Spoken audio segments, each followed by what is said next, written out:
Muita gente se pergunta como pensava Einstein, como pensa um físico. Costumamos pensar quando quietos e sozinhos, olhamos pela janela e blocos de equações passam por nossa cabeça. Até que essas equações se ajustam e pegamos uma folha de papel e escrevemos. Às vezes é frustrante. Você escreve equações em qualquer lugar. O velho clichê de rabiscar as costas de um envelope muitas vezes acontece porque é só o que temos à mão.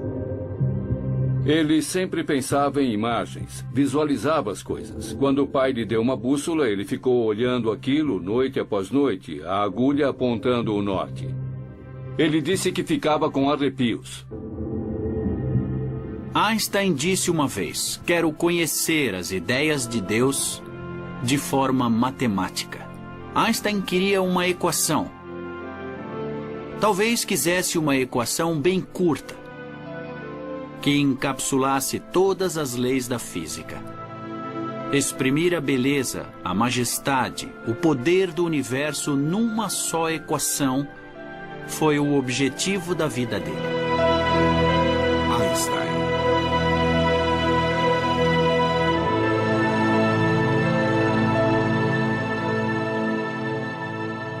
Em 1900, Albert Einstein tinha 21 anos e era estudante na Escola Federal Politécnica de Zurique. Que esse jovem um dia se tornasse sinônimo de gênio era algo que não passava pela cabeça dos professores. Ele faltava muito. Os professores achavam que ele era um inútil. Em consequência, ele não arranjou emprego algum quando se formou. Ele até pensou em mudar de área e vender seguros. Já imaginou abrir a porta um dia e ver Albert Einstein lhe vender um seguro? Que desperdício! Einstein se achava um fracasso. Ele até escreveu para a família dizendo que talvez tivesse sido melhor ele não ter nascido. Ninguém falava do jovem Albert Einstein. Ele trabalhou como professor substituto em várias cidades, sempre por pouco tempo. O pai dele tentou solicitar alguma posição acadêmica para ele e escreveu a um professor muito famoso, pedindo que ele usasse Einstein como assistente de pesquisa. Mas não havia cargo disponível. O pai dele morreu, achando o jovem Albert uma desgraça total para a família. Em 1902, deprimido e desanimado, o jovem Albert se mudou para Berna, a capital da Suíça, e começou uma carreira longe da ciência. Um de seus amigos conseguiu para Einstein um emprego subalterno de assistente de patentes no Instituto Suíço de Patentes. Em sua sala do terceiro andar, Einstein passava 6 dias por semana analisando pedidos de patente de todo tipo de inventos feitos ao governo suíço. Para analisar uma patente, ele tinha de sintetizar as muitas informações disponíveis à sua essência. Isso despertou nele suas habilidades de físico e ele começou a despachar rapidamente os pedidos que devia analisar. Ele não achava o trabalho extenuante nem intelectualmente muito exigente. E isso deu a ele muito tempo para contemplar o universo. Ele nunca se tornaria tão bom numa universidade à sombra de algum professor. Estava muito melhor num banquinho no Instituto de Patentes, tentando imaginar como seria cavalgar um raio de luz. Daquele emprego, ele lançaria uma revolução que mudaria a história do mundo. Einstein soltava a imaginação, e isso mudaria profundamente nossa visão do universo. Em 1905, o chamado Ano do Milagre de Einstein, ele publicou em suas horas vagas 4 artigos visionários, o primeiro dos quais respondia a uma velha pergunta: o que é a luz?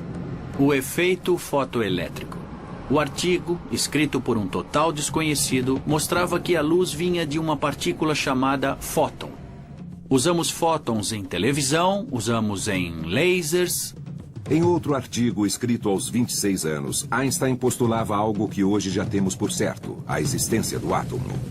Ninguém acreditava no átomo na época, mas ele provou que átomos podem fazer minúsculas partículas de pó se mover em meio líquido. E calculou o tamanho de átomos. Só esses artigos já dariam uma carreira notável a qualquer físico, mas Einstein estava só começando. Ele escreveu outro artigo com a famosa equação E é igual a mc ao quadrado. Isso simplesmente significa que energia pode se tornar matéria e matéria pode se tornar energia. A menor partícula de matéria pode conter uma enorme energia potencial, mas ela só é liberada por uma reação nuclear, do tipo que acontece constantemente no firmamento. Desde que o homem começou a olhar para o céu, ele se pergunta o que faz as estrelas brilharem. Mas foi preciso um Albert Einstein para responder a pergunta. A massa, m, se transforma na energia, E. Eis o motor que acende as estrelas. Hoje, E igual a mc ao quadrado é a equação mais famosa de Einstein, mas outra teoria que ele publicou no mesmo ano seria ainda mais importante e controvertida: a teoria especial da relatividade. Quando Einstein era adolescente, gostava de imaginar como seria cavalgar um raio de luz. Agora ele voltou a essa ideia e ela mudaria sua vida. Na primavera de 1905, Einstein estava andando de ônibus quando olhou para a famosa Torre do Relógio que domina Berna, na Suíça, e imaginou: o que aconteceria se meu ônibus estivesse viajando quase à velocidade da luz? Em sua imaginação, Einstein olhou para a Torre do Relógio e o que viu foi surpreendente. Ao alcançar a velocidade da luz, o relógio parecia estar parado. Mais tarde, Einstein escreveria: minha cabeça ferveu. De repente, todas as coisas, tudo começou a tomar forma. Einstein sabia que na Torre do Relógio o tempo passava normalmente. Mas na velocidade da luz em que seu ônibus estava, a luz já não podia alcançá-lo. Quanto mais depressa se movesse no espaço, mais devagar se moveria no tempo. Essa percepção fez nascer a teoria especial da relatividade de Einstein, que diz que o espaço e o tempo estão intimamente relacionados. De fato, eles são uma coisa só, um tecido flexível chamado espaço-tempo. Sentado em um ônibus público, Einstein acreditou ter vislumbrado o segredo do universo. Antes de Einstein, o espaço era um lugar onde não fazia nada. E onde havia coisas, as coisas ficavam nele. Agora, o tempo combinado ao espaço, ou o espaço-tempo, dá um entendimento mais dinâmico dessa arena onde tudo acontece. De certa forma, tudo se torna mais vivo. O que ele dizia soava muito diferente e muito estranho. Raramente algo tão radical fora publicado pelos jornais científicos europeus. Ele era um completo estranho à física do tempo dele. Estava na Suíça e era um mero assistente de patentes, mas era ambicioso o suficiente para pensar que podia desafiar o pensamento físico estabelecido na época. Um cientista sempre espera despertar grande euforia, que todos reconheçam e festejem o grande avanço na matéria. Mas isso raramente acontece. Qualquer que fosse o conceito de tempo, ele demorava a passar para Einstein no Instituto de Patentes. Ele mandava artigos a importantes jornais científicos e esperava as melhores reações, mas essas reações sempre demoravam muito a vir. Ele estava ansioso. Qual seria a reação da comunidade de físicos a esse grande artigo? Silêncio. Einstein ficou muito deprimido.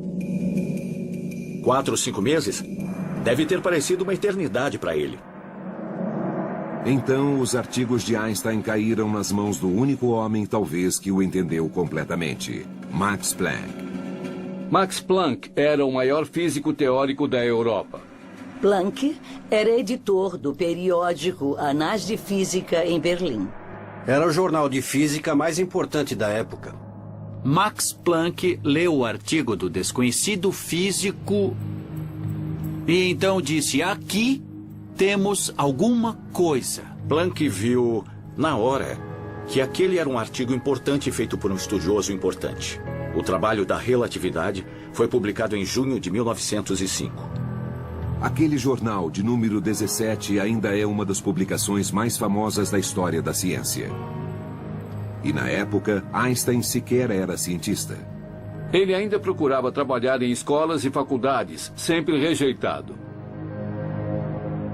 Chamamos esse o ano do milagre de Einstein. Mas aquele não era um ano que ele mesmo descreveria como miraculoso. Milagres carregam um sentido de algo feito facilmente.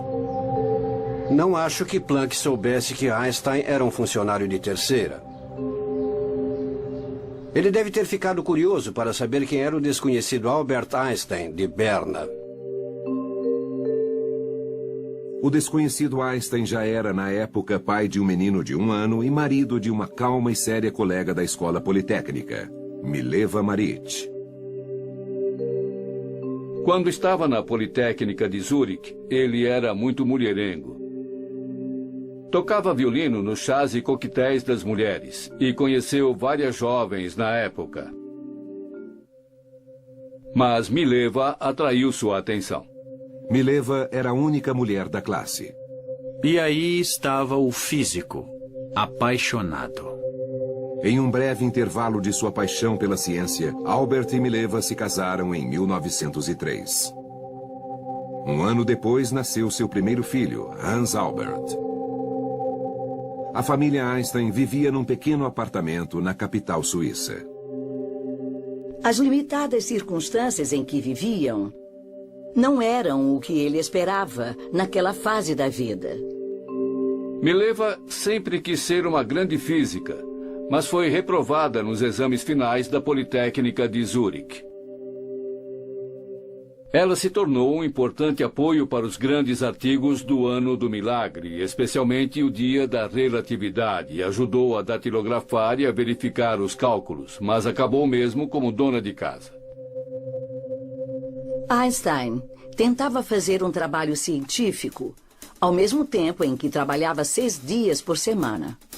Em 1907, Einstein concordou em escrever um artigo que explicava a teoria especial da relatividade, mas ao rever a teoria achou uma limitação importante.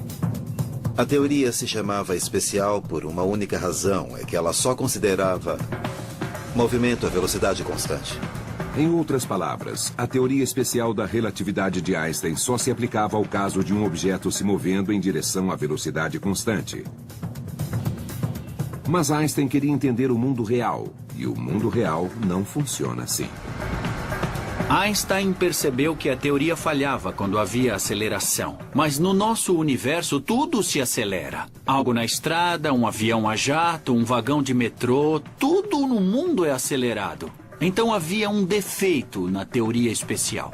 Na viagem imaginária de Einstein, se a velocidade variasse, a teoria, a noção de como objetos se movem no espaço-tempo, não se sustentava.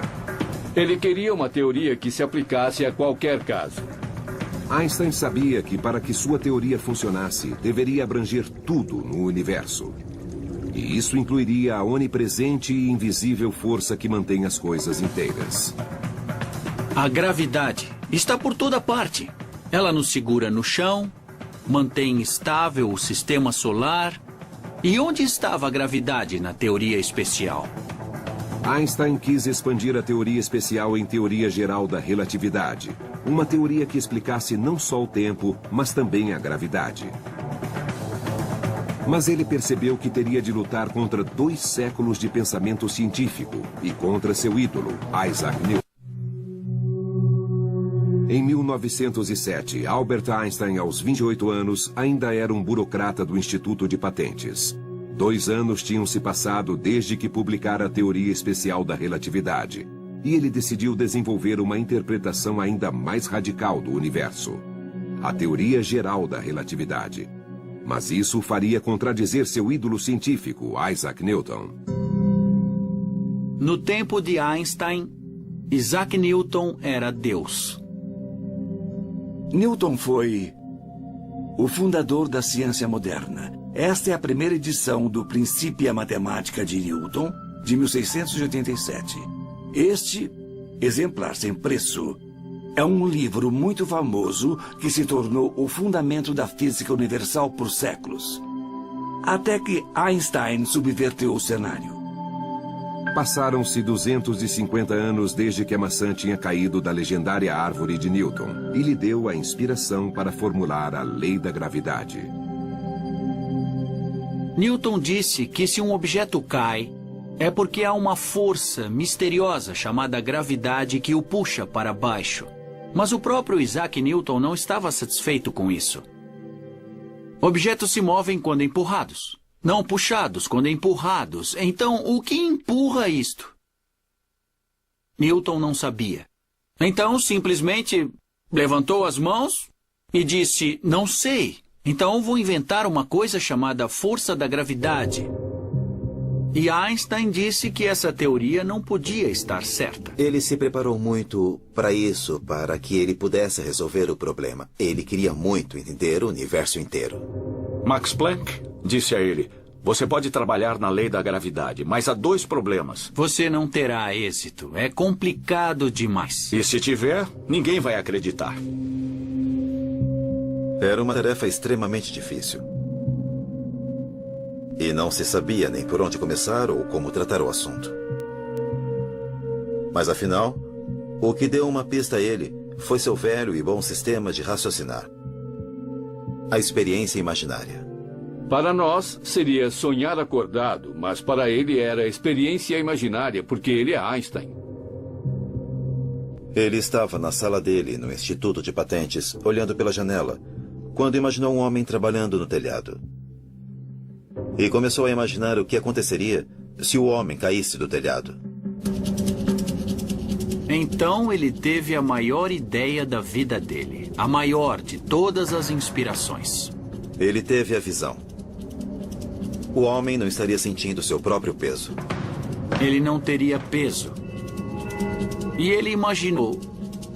Se você estivesse num elevador e alguém cortasse o cabo, o que aconteceria? Você cairia. Mas o elevador cairia à mesma razão. Então você está sem peso no elevador. Aí então Einstein entendeu. É como se desligassem a gravidade.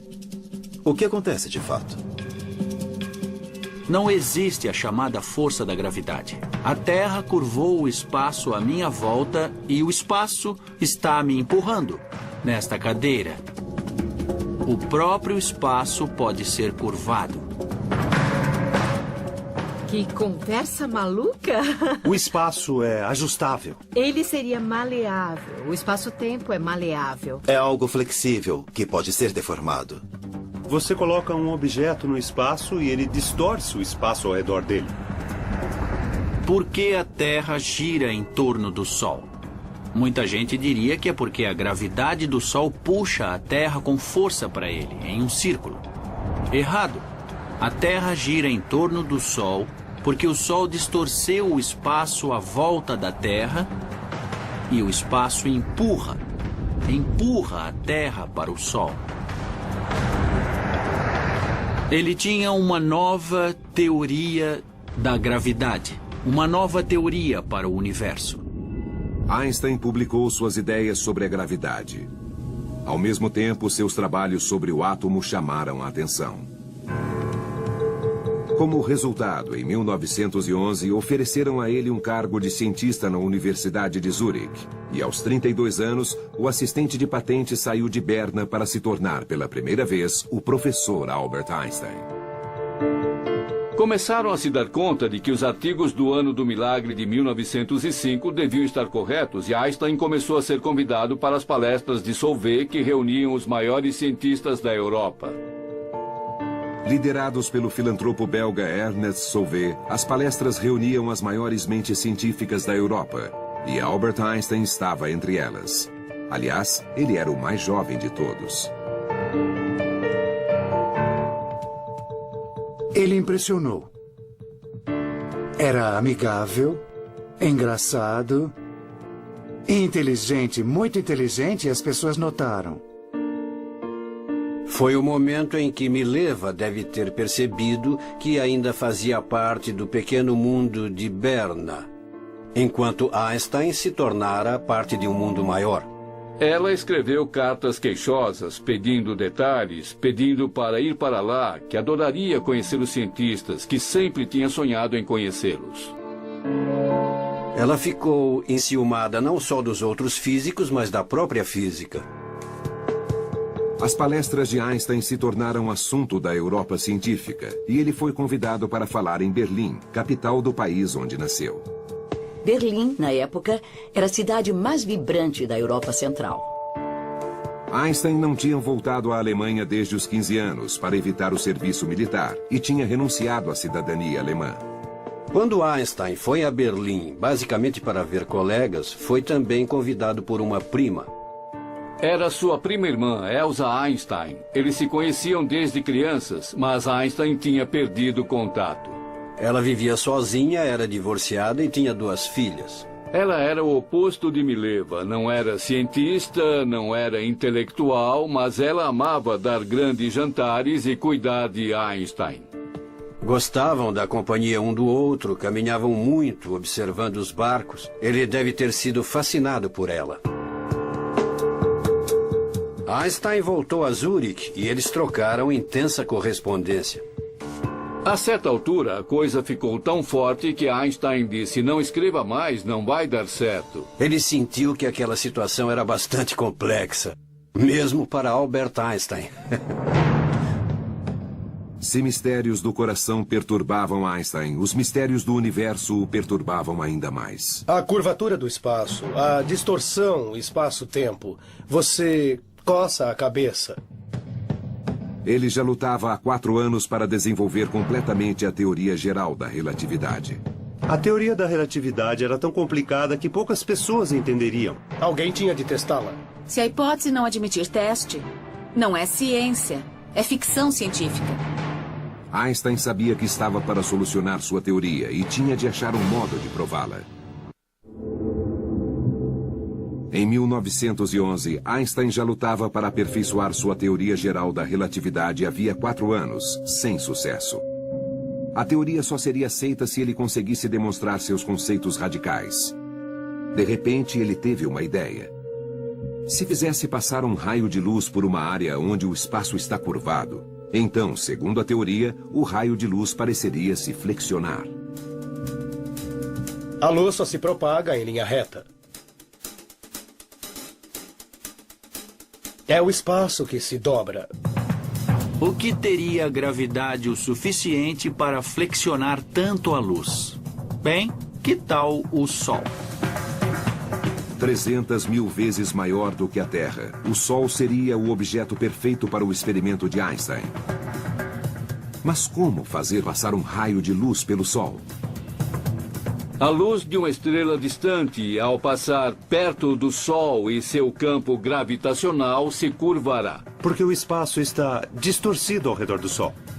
Mas mesmo que Einstein estivesse certo, ele jamais poderia ver o fenômeno, porque o Sol é brilhante demais, exceto... Quando o Sol fica encoberto, de modo que podemos olhar para ele sem ficarmos ofuscados pela luz? Isso só acontece durante o eclipse total do Sol. O Sol fica assim, desse jeito, bloqueado pela Lua, e então as estrelas aparecem. Ele imaginou que se o Sol estiver aqui, se houver estrelas aqui atrás, e se a luz vier em sua direção, ela se curvará.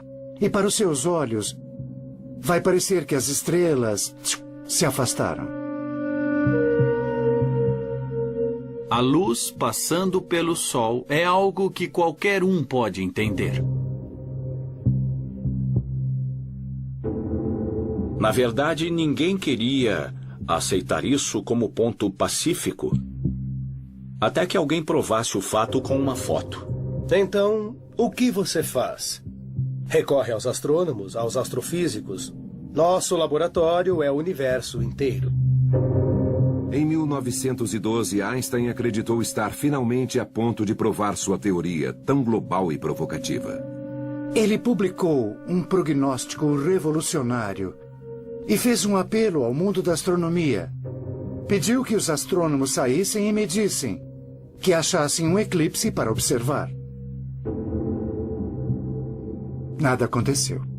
Ele escreveu pessoalmente a renomados astrônomos. Tentou interessá-los, mas acho que ficou desanimado, porque descobriu que os astrônomos normalmente são pessoas muito ocupadas com coisas a fazer e não largam tudo a um pedido qualquer.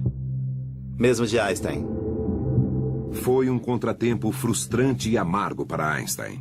Mas então, no Observatório de Berlim, um jovem assistente respondeu ao chamado. Era um apaixonado e insolente jovem que se dispôs a ir, literalmente, até o fim do mundo por Einstein. Seu nome era Erwin Finlay Freundlich. Freundlich tinha um pouco mais de 20 anos, queria fazer um nome. Ele sentiu que essa podia ser uma oportunidade. O assunto era bastante novo, era muito importante e ele queria participar. Eu vi a carta-resposta de Einstein para Freundlich e ele demonstrava muita animação. Vocês, astrônomos, podem ser de grande ajuda para encontrar a prova da teoria da relatividade. Quem escreveu foi o Sr. Einstein, tentando fazer alguém trabalhar para ele porque precisava disso. Ele soube que Freundlich ia se casar com Katia, sua noiva. E que iam passar a lua de mel nos Alpes. Então Einstein disse, venham a Zurich e vamos ver. Freundlich estava em plena lua de mel, mas foi se encontrar com Einstein. Ele procurou pela janela do trem e lá estava ele, Einstein. Ele o reconheceu, porque usava um chapéu de palha e estava num local bem visível. Aí estava o famoso Einstein, com quem se correspondeu como tinha previsto e que lhe daria uma grande oportunidade. Finalmente, iria conhecê-lo. Então ele pulou do trem, lhe apertou a mão e ficaram animados. Assim que o casal tirou a bagagem do trem, todos foram para Frauenfeld, um subúrbio. Para sua surpresa, os recém-casados passavam sua lua de mel num auditório, ouvindo Einstein.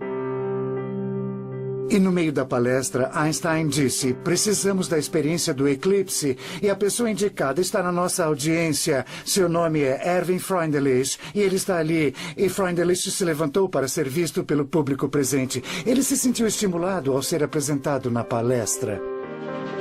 No caminho de volta a Zurich, Einstein engajou Freundlich numa animada discussão sobre a gravidade, enquanto a recém-casada Katia ficou olhando a paisagem. E começaram a traçar o plano de ver um eclipse total do Sol. O problema com eclipses totais do Sol é que são visíveis apenas em áreas restritas da Terra, porque a sombra da Lua tem poucos quilômetros de diâmetro. Consultaram os dados e viram que o próximo eclipse solar ocorreria na Crimeia, ou seja, em território russo, no dia 21 de agosto de 1914. Freundlich foi a seu chefe e pediu para ir à Rússia. Disse que iria colaborar com Einstein e perguntou se ele bancaria a viagem. Mas ele disse não, simplesmente recusou. Einstein ficou absolutamente furioso. Tentando escapar ao pensamento científico europeu estabelecido, Freundlich escreveu ao diretor do Observatório Lick, perto de San José, Califórnia, um posto avançado da astronomia americana. Uma comunidade inteira vivia na montanha, cada astrônomo com sua família, esposas, crianças, e uns dependiam dos outros para sobreviver. Por muitos anos, aquele foi o maior telescópio refratante do mundo. Mas o mais importante é que ali vivia William Wallace Campbell, um pioneiro da fotografia de eclipses. No século XIX, eclipses eram assistidos por astrônomos que faziam observações visuais, que viam uma coisa e outra, faziam diagramas. Se alguém discordasse, seria a palavra de um contra o outro. Fotografar significava poder capturar o que estava acontecendo e fazer medições. Campbell utilizava essa técnica no início do século XX. Freundlich escreveu uma carta pessoal a Campbell, dizendo que iria ver um eclipse em 1914, sugerindo que os acompanhasse à Rússia para documentá-lo. A correspondência entre Campbell e Freundlich foi maravilhosa. O decano da astronomia da Califórnia e um insignificante assistente em Berlim que estava fazendo tudo isso totalmente contra a vontade do patrão. Eles seriam os primeiros a confirmar ou a desacreditar a nova teoria da gravidade de Einstein. Era uma observação importante. E Campbell logo ficou muito animado. Ele via fantásticas oportunidades para o observatório e para a América. Ele disse que ia conseguir chegar lá, e embora o problema fosse complexo, ele o resolveria. Enquanto isso, a oportunidade bateu à porta de Einstein. Seu primeiro mentor, Max Planck, tinha recebido um pedido do rei da Alemanha, o Kaiser Guilherme II, para recrutar os melhores cientistas e trazê-los a um novo instituto em Berlim. Planck recomendou um jovem que considerava sua descoberta, Albert Einstein. Disseram que se ele trouxesse Einstein, as pessoas diriam que era em Berlim que as coisas aconteciam. Deviam levá-lo a qualquer custo. No dia 11 de julho de 1913, 2 homens chegaram na estação ferroviária de Zurich. Max Planck e Walter Nernst, um renomado químico alemão. Esperavam que um contato pessoal persuadisse o jovem cientista a voltar à sua terra natal. 2 homens, de meia idade, em roupas escuras, saíram do trem e foram procurar Einstein. Eles eram muito diferentes. Max Planck era muito correto, prussiano, sempre muito bem vestido e arrumado. Usava um monóculo e falava de modo formal. E Einstein, que já se recusava a pentear os cabelos e que vestia sempre paletós surrados e o que lhe viesse à cabeça, já começava a não usar meias. Fizeram a ele uma grande oferta. Ele seria professor na Universidade de Berlim, membro da Academia Prussiana. Não teria de dar aulas e teria toda a assistência à pesquisa. Era o Max Planck Nernst, era a Academia Prussiana de Ciências, era toda a comunidade científica da física que disse: é sério. Apontou para ele e disse: queremos você. Einstein não respondeu nada. Einstein disse: por que vocês não vão passear na montanha e passam a tarde lá? Ele disse que os encontraria na estação quando voltassem e que levaria flores nas mãos. Se elas fossem vermelhas, ele iria à Alemanha. Se fossem brancas, ele não iria. E até logo. Defendo a tese de que Einstein retardou a resposta a esse pedido, em parte porque queria viver o prazer de ser insistentemente procurado. Mas também é verdade que essa não era uma decisão rápida nem simples. Como sempre fazia, quando tinha um problema grave, Einstein saiu para caminhar. Zurique era confortável, oferecia muito. Difícil abandonar uma cidade assim. A mulher dele queria ficar em Zurique. Por outro lado, ofereceram a ele o melhor emprego possível. E havia outra coisa que atraía Einstein a Berlim. A certa altura, ele recebeu um cartão de aniversário. Era Elsa escrevendo para ele. Deve ter sido uma explosão interna, eu acho, porque reacendeu velhas emoções. Planck e Nernst voltaram à estação ferroviária e Einstein estava lá. Foi um momento dramático, mas um momento dramático voluntário. Havia mesmo um toque dramático. Ele segurava flores. Eles olharam e as flores eram vermelhas. Einstein disse: senhores, irei à Alemanha. Vou me tornar um de vocês.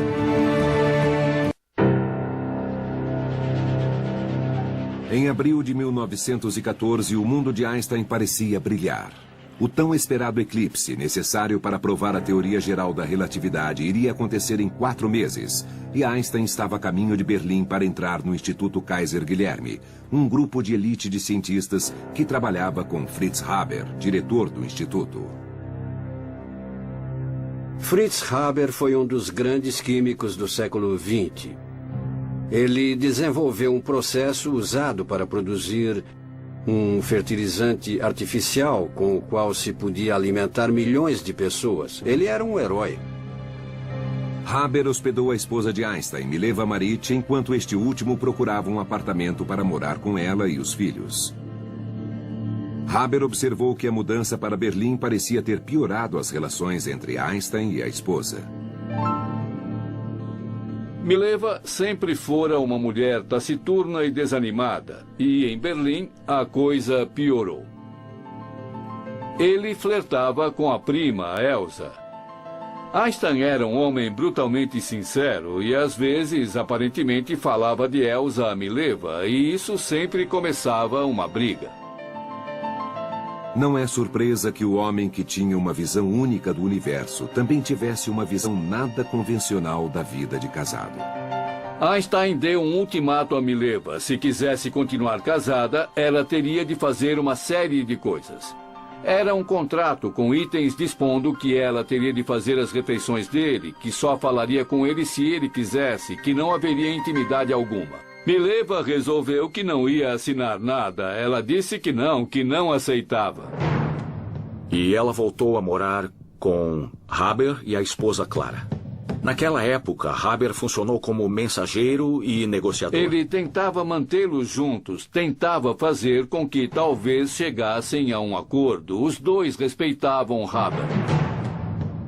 Mas os esforços de Haber para salvar o casamento de Einstein falharam.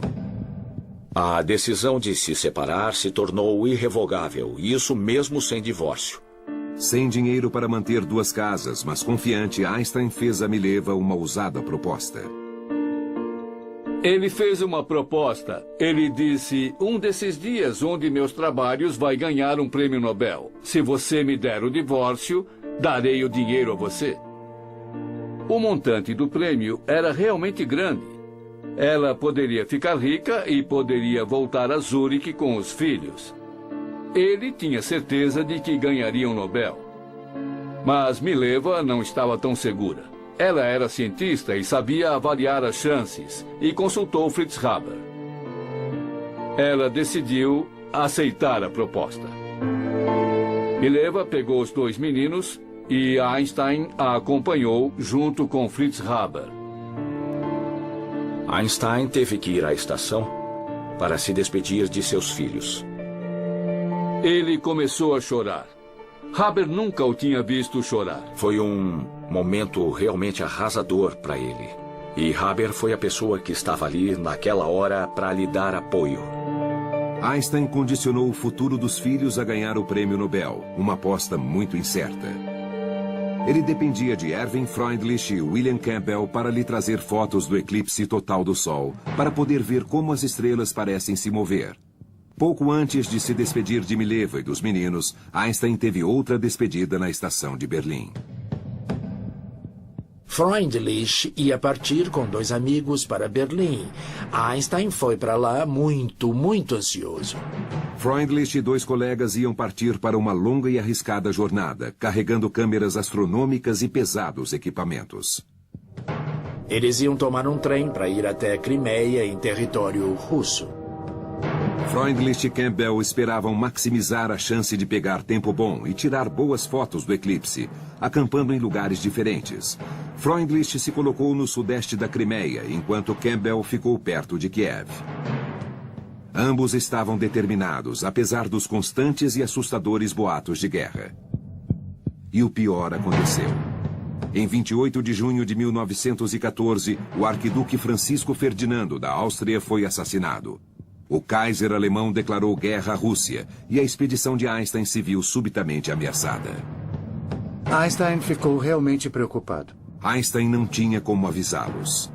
Ele não sabia o que ia acontecer. Então, na floresta da Crimeia, a guerra chegou ao acampamento de Freundlich. De repente, Freundlich viu policiais russos de uniforme chegarem e exigirem seus papéis. Seu coração disparou. Os russos vieram para ver o que estavam fazendo e viram que se tratava de alemães com um telescópio. Começaram a destruir o equipamento. Deixem meu equipamento, eu tenho que observar um eclipse. Isso é nosso agora. Seu país declarou guerra ao nosso. Você não tem nada a dizer. Eles foram presos na hora, sem perguntas, e foram considerados espiões. Sr. Freundlich, o senhor é prisioneiro de guerra. O quê? Campbell, um americano. Era neutro. E os russos permitiram que continuasse observando o eclipse. Eles chegaram até ali, gastaram muito dinheiro, sobreviveram ao fato de a guerra eclodir. Mas as nuvens estragaram tudo. Fracasso total. Não só Campbell não pôde tirar as fotografias, como foi forçado a abandonar seu equipamento de última geração. Por ser americano, ele não foi preso, mas voltou para casa como um homem derrotado. Campbell disse que queria voltar para casa pela porta dos fundos e não queria ver ninguém. Einstein em Berlim ficou arrasado. As expedições fracassaram. Freundlich e equipe foram feitos prisioneiros de guerra da Rússia por vários meses. Para Einstein foi um desastre. A prova de sua revolucionária teoria geral da relatividade lhe escapava entre os dedos.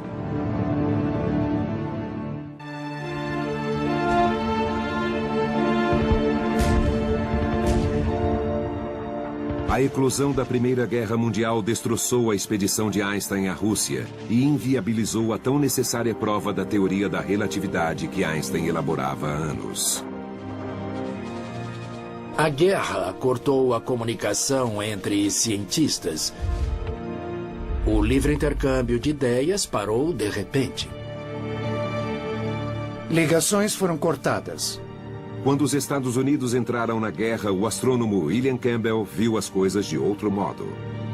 Campbell se dedicava ao problema dos eclipses, independentemente de seus colegas alemães, que ele via agora como inimigos. Em Berlim, o ambiente estava mudado.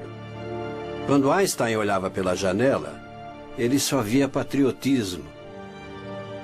Para ele, o país inteiro tinha enlouquecido. A boa expectativa de Einstein sobre a cidade onde vivia desapareceu, acabou. Centenas de milhares de jovens alemães marchavam, entusiasmados. Seus colegas, Planck e Haber, apoiavam a guerra com entusiasmo. Seu amigo Fritz Haber, como Einstein, tinha nascido alemão e judeu. Fritz Haber se converteu ao cristianismo e tentou assimilá-lo ao máximo. Um dos momentos de que se orgulhava foi quando recebeu uma comenda do exército alemão, algo sem precedentes para um judeu, mesmo convertido. Einstein achou isso ridículo.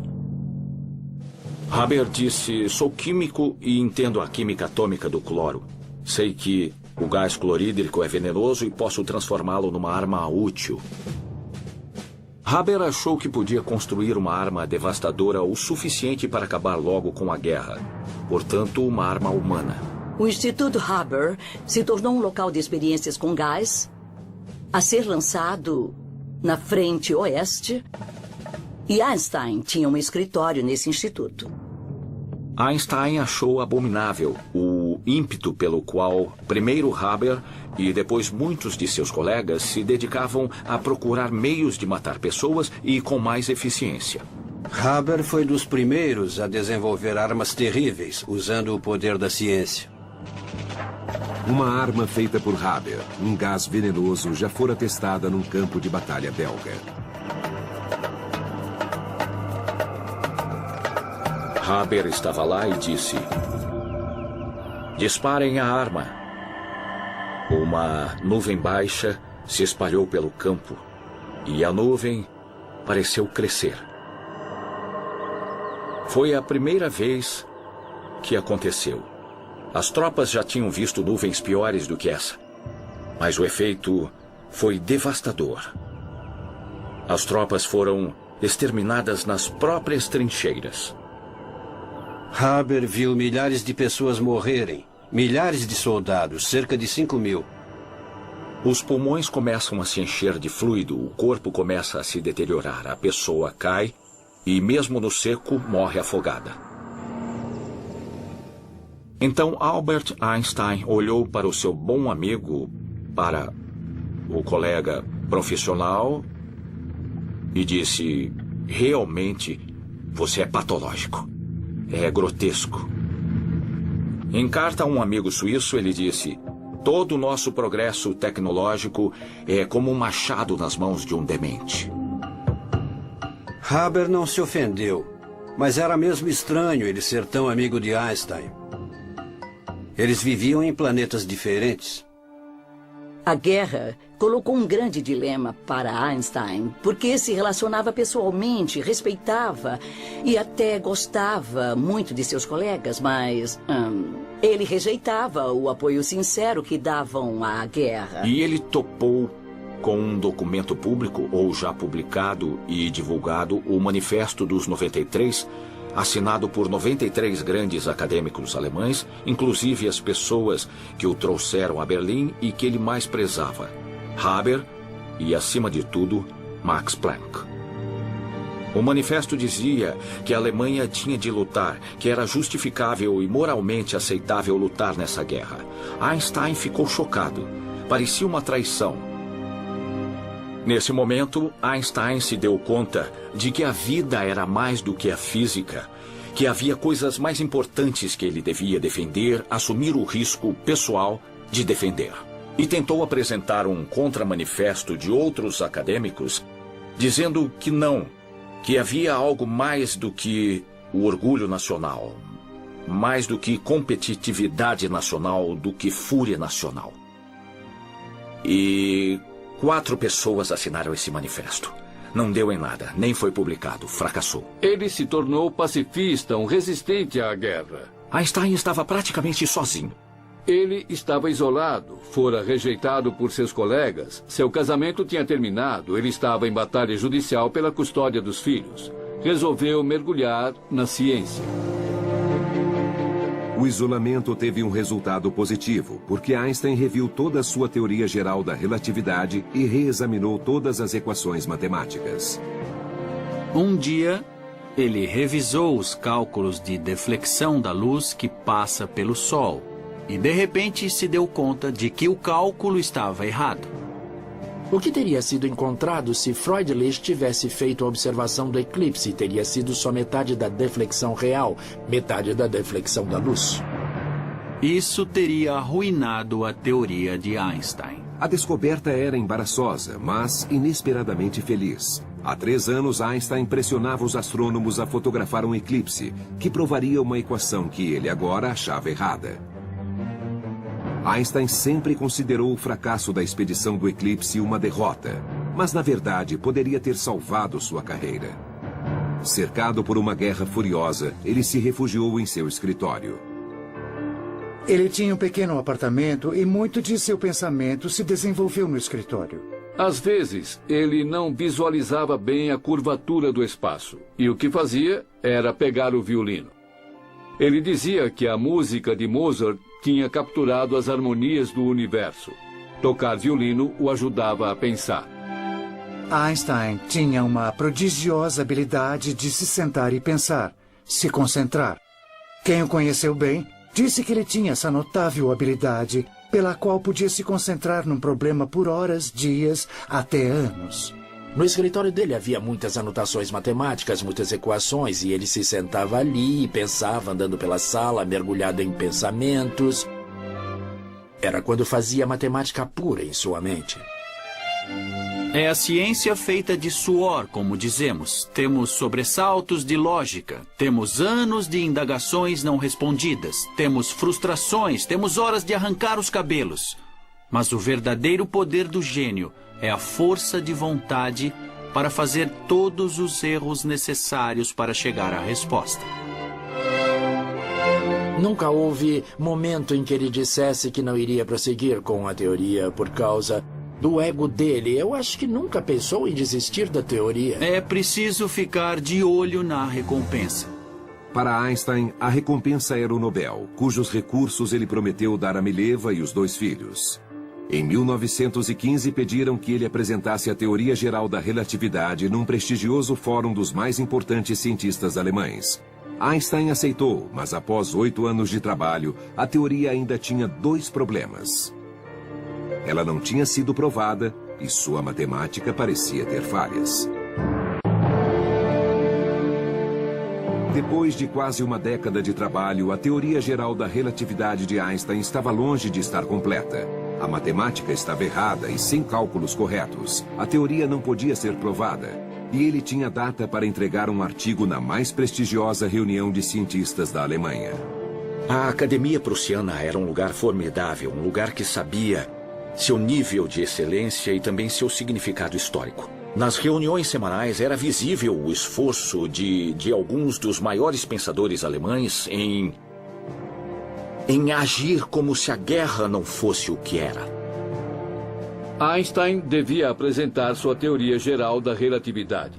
Mas o problema é que ela ainda não estava pronta. No outono de 1915, Einstein não conseguia pensar em mais nada. Estava completamente focado em achar a solução do quebra-cabeça que o ocupava havia mais de 8 anos. Einstein queria conceber equações que descrevessem como o espaço se curva. E trabalhava nisso dia e noite. Se olharmos de perto, é tentativa e erro. Não era um matemático que joga ideias, entende? Fórmulas perfeitas nas folhas do caderno. Ele rabiscava tudo, dizia, não faz sentido, esse termo atrapalha, como se conversasse com a matemática. Às vezes virava o caderno de cabeça para baixo e jogava tudo para o alto. Pode ser muito ruim quando uma ideia na qual você trabalha não funciona. Dá grande desconforto. Desde que descobriu seu erro de cálculo, Einstein achava que estava progredindo. As equações estavam quase completas. E ele aceitou um convite para falar na Universidade Göttingen, basicamente um ensaio geral para a Academia Prussiana. Einstein estava no quadro negro escrevendo suas equações e tentando descrever seu problema. Na plateia estava um dos maiores matemáticos de todos os tempos, David Hilbert. Hilbert estava sentado ouvindo Einstein atentamente e pensou: sei resolver o problema. Posso me sair melhor do que Einstein. Sempre há a preocupação de sermos enganados e ficamos meio paranoicos. Ou muito paranoicos. Sempre há esse sentimento quando temos uma boa ideia. Se nós tivermos a boa ideia, provavelmente outra pessoa também vai ter, ou já teve a mesma ideia. Einstein voltou a Berlim e Hilbert ao seu escritório. E Hilbert começou a pensar e competir com Einstein para chegar à frente dele na solução da relatividade geral. Ele era um dos maiores matemáticos de seu tempo. Uma controvérsia de verdadeiros gigantes, o da física e o da matemática. Hilbert, no papel de desafiante de Einstein, começou a trabalhar. Hilbert achava a física importante demais para ser deixada só aos físicos. Os matemáticos deviam cuidar dela. Havia muita coisa em jogo. Era tudo ou nada. Desvendar o segredo da luz, o segredo da gravidade. Ninguém pode dizer que Einstein não era um matemático excepcional, porque, no momento, o problema era de pura matemática. Várias vezes Einstein pensou ter conseguido. Quando submeteu uma das versões à Academia Prussiana, escreveu ao filho na Suíça, dizendo que ele entenderia mais tarde que esse tinha sido um grande dia, que mudaria a história, e que o pai tinha feito isso, mas a versão se mostrou errada, e ele teve de mudar tudo de novo. Ele já tinha tentado muitos caminhos, mas só deu em becos sem saída. Quanto tempo se espera desenvolvendo a ideia, descrevendo-a no trabalho e pensando nas suas consequências antes de publicá-la? Einstein deve ter tido muito medo de que Hilbert conseguisse chegar lá e publicasse as equações finais da teoria geral da relatividade antes dele. De repente, ele viu que vários fatores apontavam para uma mesma direção. Einstein se lembrou de que tinha abandonado uma solução radical demais que já tinha encontrado em 1912, que a tinha descartado porque a solução parecia fisicamente estranha, inaceitável. Mas agora, depois de tentar várias alternativas, ele ia voltar exatamente àquela equação. Uma equação que ele tinha considerado e descartado 3 anos antes. Você se dá conta de que está errado no lampejo, porque acaba percebendo o que deveria estar fazendo. Estava tudo ali mesmo. Mas, sem dúvida, o momento é glorioso. Ali estava a equação que ele descartou, que agora parecia tão promissora, muito mais útil do que no inverno de 1912. Você não se sente sempre mal quando descobre que está errado? Às vezes, isso é maravilhoso. O entusiasmo de Einstein aumentou quando ele percebeu que a resposta para sua nova teoria podia ser encontrada num velho mistério astronômico. Einstein começou a examinar um mistério que vinha surpreendendo gerações de astrônomos. Segundo Isaac Newton, o planeta Mercúrio deveria dar a volta em torno do Sol, assim. Mas já se sabia havia algum tempo que a órbita de Mercúrio se desvia da lei mecânica de Newton e se inclina um pouco. Então, a órbita, em vez de fazer assim, começa a se inclinar. E o padrão começa a aparecer como pétalas de uma flor. Einstein percebeu que suas ideias sobre gravidade poderiam explicar a órbita de Mercúrio de um modo que a lei de Newton não explicava. Newton estava errado? Einstein disse que talvez ele estivesse errado. A teoria dele era simples o suficiente para explicar todos os dados experimentais? Com dificuldade, ele calculou a órbita de Mercúrio. E a compatibilidade foi quase total. Suas anotações de equações explicavam o movimento de corpos celestes no espaço. Ele começou a ter palpitações e de repente percebeu: "Oh, está certa." Ele ficou tão feliz que não podia mais se concentrar. Para Einstein era uma grande coisa. Finalmente, ele chegou às equações no mesmo tempo de David Hilbert. Discute-se sobre qual dos dois chegou às equações primeiro. Havia muito rancor e Einstein se faria ouvir. Hilbert foi muito elegante. Ele disse: a teoria é de Einstein, ele é quem merece o crédito. Ele saiu vitorioso. A teoria era de Einstein. Em 25 de novembro de 1915, o momentaneamente triunfante Albert Einstein tinha em mãos o que ele achava ser a equação final para a teoria geral da relatividade. Sua teoria da gravidade. Bem a tempo para a apresentação na Academia Prussiana. Ele foi à academia e falou. Por pouco tempo, o trabalho era curto. Isso deu existência à teoria geral da relatividade, que descreve como o espaço-tempo diz à matéria e energia para onde ir e como a matéria e energia diz ao espaço-tempo como ver isso. É um modo radicalmente diferente de ver o universo. Quem sabe se ele foi aplaudido? Ninguém. Todos se viram subitamente confrontados com a ideia de que esse estranho judeu alemão tinha demolido a ideia de gravidade de Newton. O significado disso, por enquanto, ninguém sabia ainda. Ainda não havia prova física disso. Ninguém entendeu Einstein. Einstein acreditou que finalmente a teoria estava ajustada, mas sabia que ela não seria aceita se não fosse comprovada. E isso não seria possível sem fotografar um eclipse total do Sol. E para isso, Einstein teria de esperar de novo.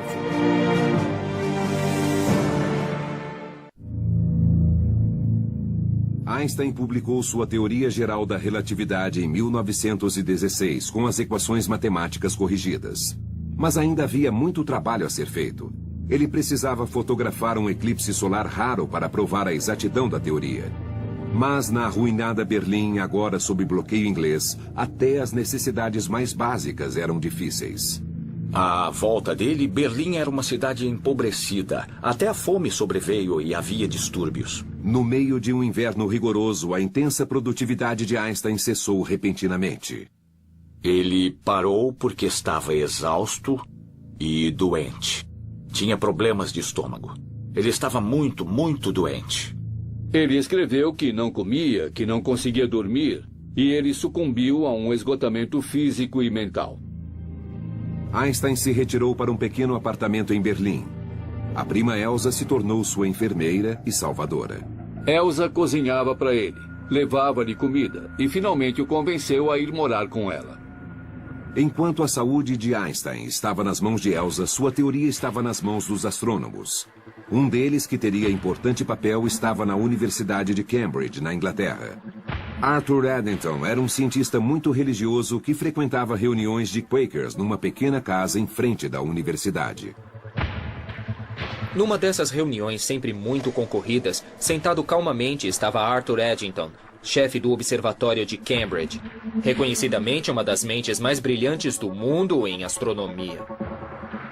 A guerra tinha levado muitos colegas Quakers de Edenton, apesar de quase todos se oporem à guerra e se recusarem a lutar contra os alemães. Ele era um dos poucos homens que restaram, ele e as mulheres. Dia após dia, os homens desapareciam dos bancos. Não porque viajassem para lutar na guerra, mas porque eles eram presos por se recusarem a lutar na guerra. O anti-germanismo prejudicou a comunicação científica. Edenton não sabia da nova teoria de Einstein até fevereiro de 1916, quando recebeu da Holanda, neutra na guerra, um pacote do astrônomo Willem de Sitter, contendo uma cópia do trabalho de Einstein que ele tinha traduzido para o inglês. Edenton abriu o pacote e logo viu que se tratava de algo de extrema relevância científica. E ele respondeu a de Sitter: ninguém sabe disso na Inglaterra, ninguém. E ele pediu a de Sitter que lhe falasse de Einstein. E de Sitter disse que Einstein não gostava da guerra e que ele tinha até escrito um manifesto contra a guerra. E quando Edenton soube disso, declarou: perfeito. Isso é muito importante. Temos de fazer alguma coisa. A missão se tornou mais do que uma indagação científica. Como Einstein, Edenton estava isolado por causa de suas convicções políticas. E Edenton tomou esse desafio científico como um caminho para mostrar que cientistas, ainda que de lado inimigos, podiam se apoiar por uma causa maior.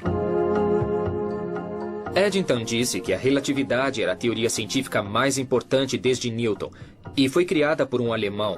Melhor ainda, por Einstein, um brilhante cientista pacifista. O objetivo dele era mostrar ao mundo e aos colegas que um inglês podia apoiar sim um cientista alemão. E a expedição para fotografar um eclipse era a oportunidade perfeita. Mas as forças de alinhamentos interplanetários não esperariam o fim da guerra. O próximo eclipse total ocorreria em junho de 1918 e não seria visível na Inglaterra, de onde Edenton não podia sair. No entanto, seria visto no estado de Washington, praticamente no quintal de um homem que já passou muitas vezes por isso, William Campbell, do Observatório Lick da Califórnia. Haveria outro eclipse em 1918, não muito longe do Observatório Lick, em Goldendale, Washington, no oeste. Se Campbell pudesse fotografar o eclipse, poderia ser a primeira pessoa a determinar se a teoria de Einstein estava certa ou não. Como havia uma guerra em andamento, ninguém mais podia ir. Os europeus não podiam mandar uma expedição. Então ele tinha o campo aberto. Mas Campbell tinha um problema. Eles estavam sem equipamento, que ficara retido na Rússia. Campbell tinha sido forçado a abandonar suas câmeras de última geração na Crimeia em 1914, quando estourou a Primeira Guerra Mundial, e teve de improvisar. Campbell pôde reunir algum equipamento no observatório, uma lente aqui, um objetivo ali, e conseguiu um par de câmeras para Goldendale. O grupo de Lick foi forçado a usar equipamentos precários. Campbell não teve escolha a não ser correr o risco. Ele iria observar um eclipse total sozinho e poderia nunca mais ter uma oportunidade igual. A equipe foi para Goldendale, Washington, e se preparou para o eclipse. Era perto de casa, então a família toda foi. O objetivo de Campbell era fotografar as estrelas que emergissem no breve intervalo em que o Sol estivesse encoberto pela Lua. Mas no sábado, 8 de junho de 1918, parece que o universo, novamente, não estava disposto a revelar seus segredos. Nuvens surgiram e parecia que não haveria observação alguma, como aconteceu na Rússia, o que era péssimo. De repente, no último momento, quando precisavam de céu claro, as nuvens se foram. Campbell começou a fotografar o espetáculo. Começa quando a Lua parece entrar em contato com o Sol e começa a se mover por cima da face do Sol. O Sol fica menor, cada vez menor, até o último momento, quando a luz do Sol, na verdade, passa pelos vales e entre as montanhas da Lua. Depois há um brilhante halo de luz. E finalmente o Sol fica totalmente eclipsado. É o preto mais preto que já se viu. A primeira vez que vi um eclipse, fiquei sem fala. É como pular na água gelada e... Entendi, você não acredita, é de tirar o fôlego, literalmente. É sensacional. Aquela foi, nossa, a experiência mais poderosa que eu já tive na minha vida. O New York Times mandou um repórter e publicou um artigo. Nuvens se retiram para o eclipse. Com um subtítulo: Teste da teoria de Einstein. Foi a primeira vez que um jornal americano mencionou Albert Einstein. Campbell designou seu mais renomado astrônomo, Herbert Curtis, para analisar as fotografias e provar ou não a teoria de Einstein. Olhando rapidamente, uma estrela estava visível, uma das que deviam ser medidas. E essa estrela tinha de ser centrada no visor. Feito isso, as escalas seriam lidas. O eixo dos X e o dos Y, e um posicionamento muito preciso seria atribuído à estrela. Pelos números, poderiam ser determinado se a estrela parecia ter mudado de posição. Einstein prognosticou que o espaço distorcido à volta do Sol criaria uma ilusão de ótica e faria parecer que a estrela se moveu para fora, apesar de levemente. Einstein predisse que seria menos de 1 milímetro.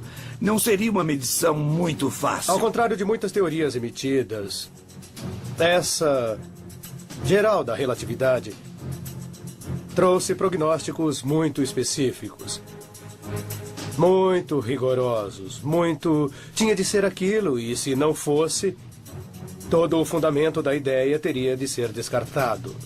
Extremamente precisas e meticulosas medições. Não há flexibilidade na relatividade de Einstein, porque a ideia de gravidade é a manifestação da curvatura do espaço-tempo. Para dizer de quanto é essa curvatura e o que acontece à matéria ou à luz na presença da curvatura, é preciso calcular e prognosticar. Se o prognóstico não se verificar, não se pode dar um jeito na teoria. Não neste caso.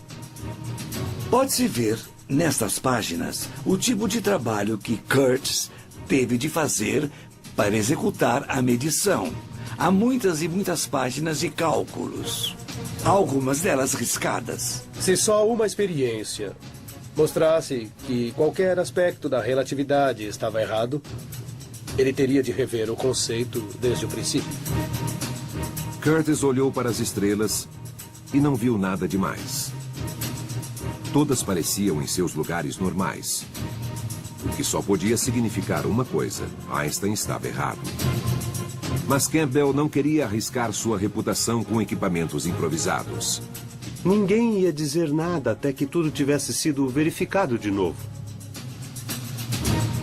A melhor tática era o silêncio absoluto, até terem certeza total do que foi observado. Campbell mandou Curtis verificar os resultados várias e várias vezes. Enquanto Curtis trabalhava no alto do Monte Hamilton, a Europa afundava no caos. A ordem na Europa mudou completamente. 3 impérios se desintegraram num período de poucas semanas. Em 9 de novembro de 1918, o Kaiser Guilherme abdicou ao trono. Einstein anotou no seu diário: aulas suspensas por causa de uma revolução. Assim que a guerra terminou, os cientistas alemães, inclusive Einstein, ainda não podiam viajar, mas Eddington podia. Einstein ficou sabendo que ele iria à África para fotografar um eclipse solar esperado para 29 de maio de 1919. Quando Eddington saiu de Cambridge, os corredores estavam cheios das muletas e bengalas dos estudantes que voltavam, mas que estavam aleijados ou mutilados. Ele saiu sem glória e partiria para sua aventura sozinho. Eddington acreditava em Einstein e esperava trazer as provas de sua controvertida teoria. Mas na Califórnia, o astrônomo William Campbell já se preparava para entregar seus próprios resultados, e as notícias não pareciam boas. Em 2 frentes e 2 continentes, a prova da teoria de Einstein estava agora na balança.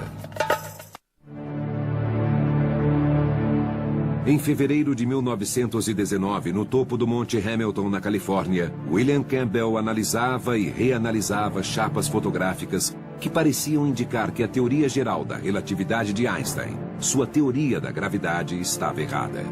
Mas Campbell tinha um concorrente na pessoa do astrônomo britânico Arthur Eddington, que ia fotografar um eclipse na África. Eddington saiu da Inglaterra rumo ao sul. Ele tinha quase 40 anos e viajar naqueles dias não era confortável. Ele ia para os trópicos e em pleno verão. Deve ter sido bastante desagradável. Em maio de 1919, depois de 10 semanas no mar, Eddington e seu assistente chegaram às praias de Príncipe, uma pequena ilha da costa oeste africana. A malária era um problema, havia cobras venenosas e ele tinha de abrir caminho em plena selva. Levaram um mês para construir um telescópio no meio da selva. No dia do eclipse, chovia torrencialmente e Eddington ficou arrasado. A decepção foi fenomenal. Mas, de repente, surpresa. As nuvens se abriram e ele viu a lua preta. Tinham que começar a tirar as fotos já. Ligaram o dispositivo, o espelho começou a girar e colocaram uma chapa fotográfica no final do telescópio. A chapa segurava o filme e tinha de ser fixada no telescópio, tudo corretamente alinhado. Tirar a chapa, colocar a nova, tirar a chapa, colocar a nova. Isso tantas vezes quanto possível. Era uma tremenda corrida, mas vamos ficar calmos, manter a compostura. Havia grande possibilidade de esquecer a capa da lente, de fazer a exposição incorreta, de fazer um erro qualquer. E isso arruinaria a carreira dele. O tempo passava depressa, eram preciosos segundos e ele não se importava muito com o fato de estar escurecendo, ocupado em achar as estrelas que estivessem ali, bem perto do Sol. Ele ficou tão ocupado com o telescópio e trocando chapas fotográficas que ele praticamente trabalhou às cegas. Ele basicamente teve que confiar que algo ia aparecer nas chapas. Como Campbell antes dele, Eddington estava para ter uma grande decepção. Ele descobriu que as chapas eram inúteis. Nuvens haviam obscurecido quase todas as estrelas de todas as chapas. Mas as últimas tinham algumas estrelas. O que acabou lhe dando a esperança de poder salvar alguma coisa. Imagina Eddington nessa ilha remota, sentado com um micrômetro, um instrumento de medida analisando. Disciplina fenomenal. Fazer essa medição é difícil. Estamos sentados aqui sob uma grossa camada de atmosfera. A luz vem dos confins do universo. E então é sacudida e serpenteia pela atmosfera. E quando você chega a ver a luz da estrela, que pode ser um pequeno ponto de luz, ela é uma mancha. Uma mancha. Logo ficou claro que a tarefa seria muito difícil. Fazer medições precisas no meio da selva. Ele mal via a hora de voltar à Inglaterra, mas levaria meses para voltar. Einstein esperava ansiosamente. Recebia muitas cartas de amigos e colegas perguntando se havia alguma notícia. Mas as relações entre a Inglaterra e a Alemanha eram muito frias, e Einstein achou que não seria apropriado ele escrever a qualquer astrônomo inglês para perguntar o que estava acontecendo. Eddington voltou ao Observatório de Cambridge ao mesmo tempo em que Campbell chegou a Londres. Campbell ia se dirigir à Real Sociedade de Astronomia, uma organização que existia desde o tempo de Newton, e levava consigo os resultados secretos de sua expedição ao eclipse no ano anterior. Campbell foi o primeiro a falar e estava muito nervoso, porque havia muita emoção pairando sobre essa experiência e muitas reputações em jogo. A ansiedade deve ter sido enorme, porque ele estava na frente de um grupo de colegas. Sempre há esse momento. O momento em que você está perante seus pares. Você nunca se acha realmente preparado. Muito medo. Finalmente, Campbell anunciou os resultados. Ele disse que Einstein estava errado e que o Observatório Lick confirmara isso. Mas a palestra se tornou dramática quando um telegrama de Eddington chegou. Seus resultados preliminares indicavam o contrário. Os ingleses iam dizer que Einstein estava certo. Eddington ainda tinha cálculos a fazer e não estariam prontos antes de 2 meses. Mas quis falar a essa reunião especial da Real Sociedade. Todos observavam. Campbell disse que Einstein estava errado. Os ingleses disseram que ainda não se sabia, mas que ele poderia estar certo. Para quem tinha acabado de dar um golpe mortal em Einstein, Campbell estava ficando muito nervoso naquela sala. Campbell mandou uma mensagem urgente a seus colegas nos Estados Unidos que estavam para publicar o relatório negativo das fotos do eclipse. Foi um telegrama histórico de 6 palavras.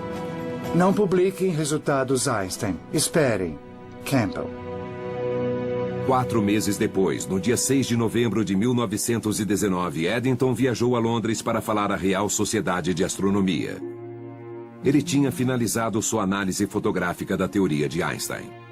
Vieram de todas as partes da Inglaterra para ver o que ia acontecer. Houve até empurra-empurra para tomar um lugar e ver os resultados. O retrato de Newton observava toda a cerimônia. Se Newton pudesse ter assistido a essa reunião, acho que teria ficado fascinado. Eddington começou a reunião apontando para o retrato do fundador da Real Sociedade, dizendo: "Perdoe-nos, Sir Isaac Newton, seu universo foi revogado." O eclipse foi parcialmente obscurecido por nuvens, mas algumas fotografias de valor foram tiradas. O secretário da sociedade registrou os resultados de Eddington. As medições das chapas levaram à conclusão de que uma deflexão de 1,75 segundos do limite do Sol foi verificada durante o eclipse, conforme a teoria geral da relatividade de Einstein. O interesse público gerado por isso foi tremendo. Fora da comunidade científica, ninguém tinha ouvido falar de Albert Einstein, quanto mais de suas estranhas teorias. E agora o público ficou sabendo que tudo o que aprendeu sobre o universo estava errado. O Times de Londres disse: "Há uma nova teoria de mundo. Ideias que conhecemos há séculos estão erradas e esse homem, um cientista alemão, Albert Einstein, nos deu uma nova verdade." O New York Times teve uma das melhores manchetes. Homens da ciência se entusiasmam com as observações do eclipse. A teoria de Einstein triunfa. Só então a imprensa alemã também noticia os novos eventos. Uma revista em Berlim o mostrou com seu ar romântico, já com aqueles cabelos dramáticos e seu olhar distante e perdido. E a manchete da revista dizia: "Nova figura na história do mundo." Pouca gente entendia as ideias de Einstein, mas seu nome logo ficou conhecido. Seu nome virou marca de cerveja. Mães davam o nome dele aos filhos. O próprio Einstein nunca pensou que sua obscura teoria da gravidade pudesse excitar a imaginação do público. Ele disse: "As coisas são malucas com a imprensa. Todos querem um artigo, uma aula, querem fotografias. Tudo isso é uma loucura." Foi o começo da era da fotografia. Havia retratos de Einstein.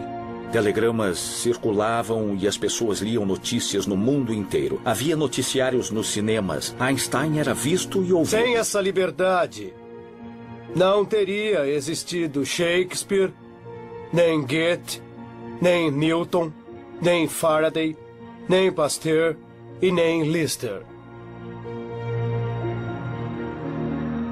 Mas apesar da adulação do público, os cientistas ainda tinham dúvidas sobre a teoria. As pessoas erraram. Estavam misturando a fama de Einstein com a aceitação de sua teoria. Estavam igualando as coisas e isso estava bem longe da realidade. Deu-se um movimento oposto. No New York Times podia-se ver um questionamento constante. Quem era esse famoso cientista? Os ingleses e os americanos, a maioria das pessoas dos países aliados eram hostis à Alemanha depois da guerra e não estavam muito interessados em reconciliação. Então muita gente dizia que Eddington ficou tão motivado para alcançar a paz e promover a fraternidade internacional, estava tão convencido da teoria que talvez ele tenha se deixado influenciar. Ele foi criticado por fraudar os dados. O resultado fotográfico das duas expedições para ver o eclipse, a de Eddington e a de Campbell, gerou conclusões opostas. Outra expedição teria de ser organizada. Tanto Einstein, que tentava provar sua teoria desde que a propôs em 1907, quanto Campbell, que trabalhava no problema desde 1911, tinham um tremendo interesse pessoal nos resultados. Agora o caso não era só de ciência, mas de reputação internacional, de reputação pessoal, era um caso pessoal. Campbell verificou que o próximo eclipse com chance de ser fotografado seria na Austrália em 1922, dali a mais de 2 anos. E veremos que ele não será o único a enfrentar o desafio.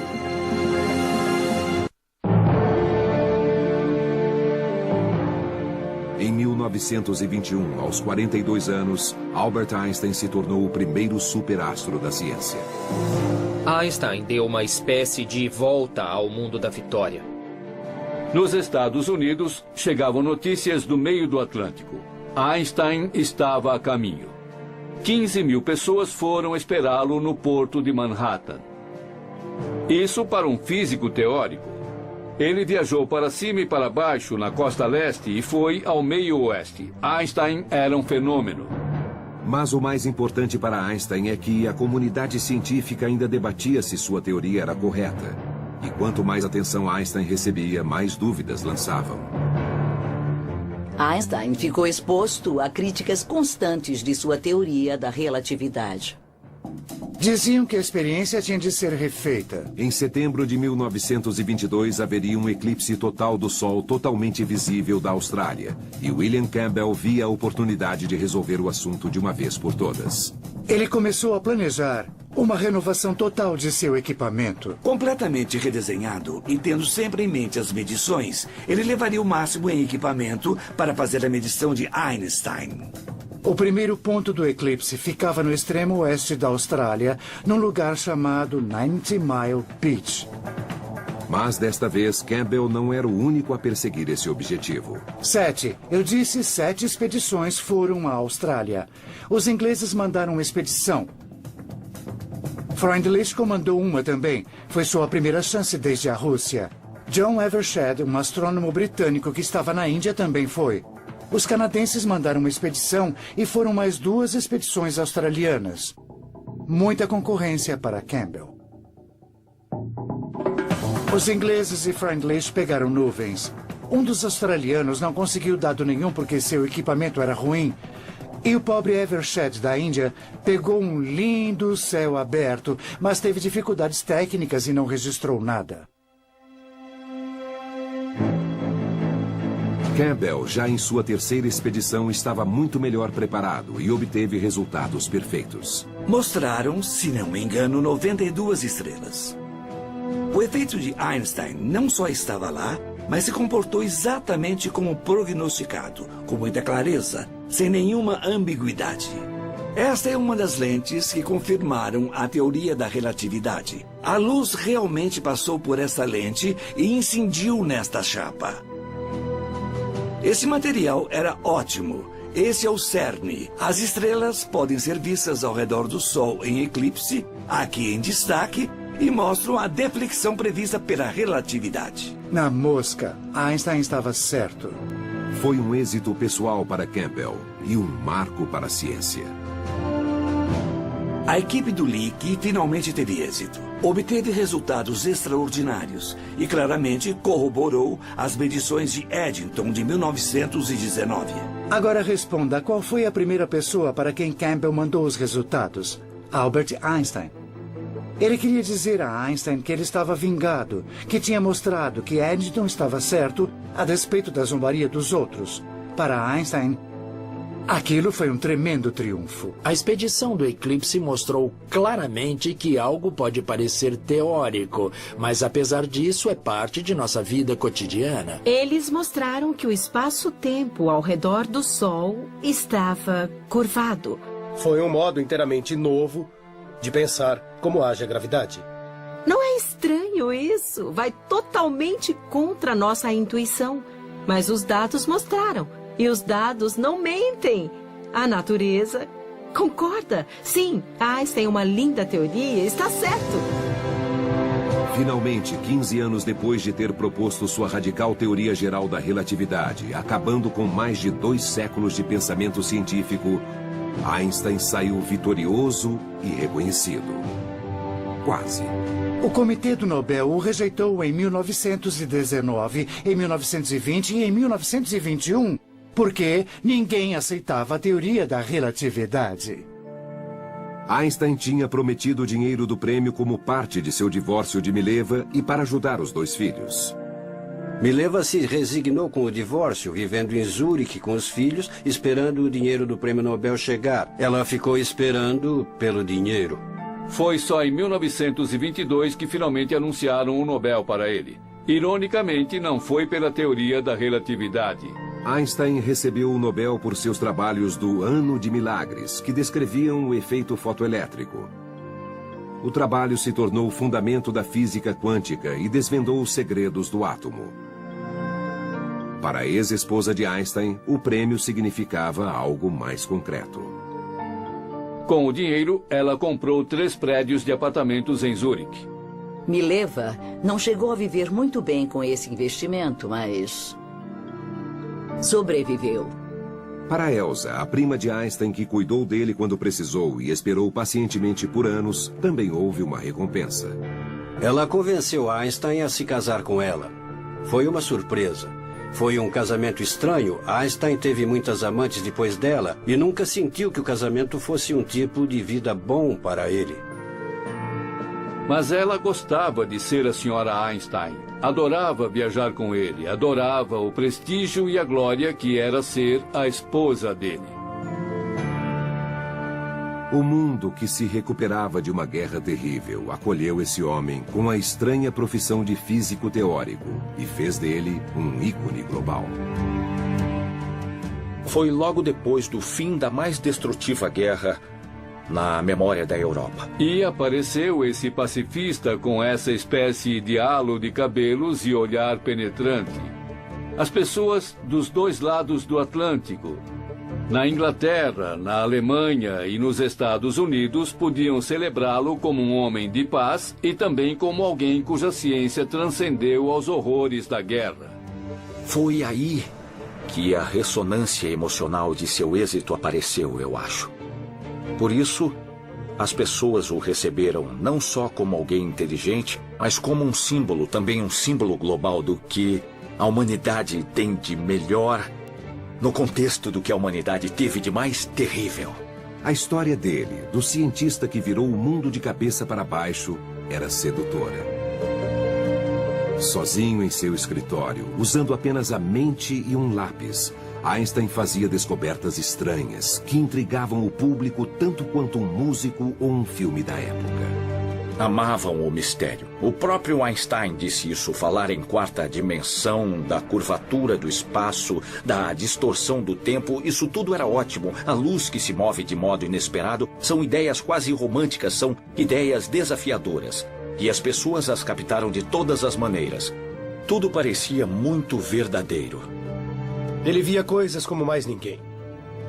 Ele juntou elementos do universo que outros jamais imaginaram que pudessem se combinar.